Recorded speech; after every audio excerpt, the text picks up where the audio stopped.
is it so much more easier for us to make friends back on places like the playground when we were kids? And why does it become so much more difficult when we become adults? In this video, I'll be sharing 3 of those lessons that I learned on my personal journey of making friends. And it's a lot more easier than you think. Now, the first lesson that I learned is genuine interest, or another way that I like to put it is genuine curiosity. Now, what do I mean by this? In Dale Carnegie's book, How to Win Friends and Influence People, he says, you can make more friends in 2 months by becoming interested in other people than you can in 2 years by trying to get others interested in you. I've learned that instead of focusing on myself, the body language hacks, the different eye contact rules and things like that, instead of working on those things, turning the focus from yourself back on the other person. Or another way that I can put it is putting the spotlight on the other person that you're talking to. I don't mean being steamrolled by the other person in a conversation that you don't even want to be in, but talking to a person and being genuinely interested in this brand new person, or just this person that is standing right in front of you, and being curious about their lives. Here's one way I like to think about it. I like to see myself as a treasure hunter, and the fascinating individual in front of me as someone who has hidden treasures, with those treasures being filled with experiences, life experiences, stories, interests, possibly even common ground, and me as the treasure hunter unearthing and discovering those aspects of this person, those treasures in this person. So in short, you're not just talking to someone, but you're actually having a treasure hunting mentality and discovering and learning new things about this person in front of you. So what is a way to show your genuine interest or show genuine curiosity in the other person? Well, it's simply this: by asking them questions. And not only that, letting your curiosity lead the way. And you will not believe the types of stories that people are willing to tell you just by showing them interest and genuine curiosity in them. Do not underestimate this, because this is very much a superpower.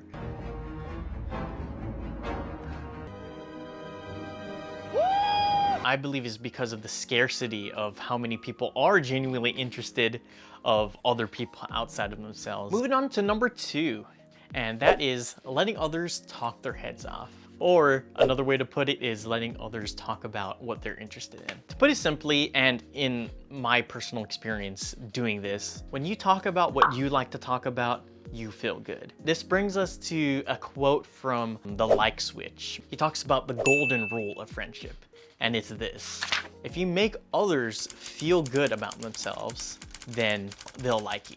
Let people talk about what they like talking about, and they'll feel good, and in turn, they'll associate that good feeling with you. Another way I like to think about it is this: when people are sharing with you the things that they like their hobbies, their interests, certain projects that they're working on in their life, people are not just sharing insignificant things about them, but they're sharing with you parts of them that make them who they are, their interests, the things that they love, the music that they enjoy, the video games they play, the different projects that they're working on. All these different things, though they may be insignificant, they're sharing a part of them, a part of their heart, a part of the things that they love with you. And now, what is a simple way to do this, letting other people talk their heads off about their interests? Well, I think a simple way to do this is simply asking them what they like to do for fun, or what they like to do in their free time. What do you like to do for fun? Well, one of the things I like doing is working out. No way. Me too. Okay, I gotta ask you, what's your routine like? PBL, upper... And as cliche as it is, it's one of those things that will always be there and will never die. And I wouldn't just stop there and just ask them about their interests and that's it. Using your genuine interest in them and your genuine curiosity about this person, and having that treasure hunter mindset, using that to lead the way to ask more questions about their interests, getting curious about what they do, getting curious about the things that they like. Simply put, whatever they're interested in, let them talk their head off about it, and they'll love you for doing it. Genuine interest and letting people talk about their interests definitely connect to each other and go hand in hand. You son of a... wonderful person. And so does the next one as well. Intently listening. Now, active listening is a completely whole different subject and it can go on for like hours just talking about it. But to keep this simple, this is not just letting things go into one ear and go out the other. As I've learned, it's being attentive and being present with the person and actually listening and understanding, comprehending what the person is talking about and saying. Now, what is a simple way to apply this and actually show the other person that you're listening? Well, I like to do this thing called summarize and repeat back. This definitely takes a lot of listening and intently listening and actually paying attention to what the person is saying. But it's this. After a person is done speaking, give a very, very brief summary of what they said and repeat it back to them. You see, man, the thing is with pineapple and pizza, I personally don't prefer it. I honestly don't think that the sweetness of the pineapple and the savoriness of the ham, in my opinion, it's just not for me. Oh, okay. So basically what you're saying is that you personally don't like pineapple on pizza because the tastes don't match, but then you don't knock anyone who does like it, if I have that correctly.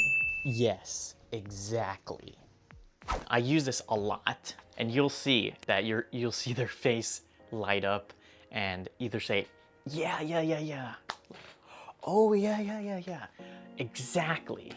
And they feel understood, and that goes a long way in making friends because people really do appreciate and value that. And I genuinely do think that if you apply these 3 things, that making friends will be so much more easier. Of course, it's not going to be a walk in the park. These things do take practice. And I truly believe that if you use these and repeat these over the next several months, that you will get results and you will see these results and you will get better at making friends.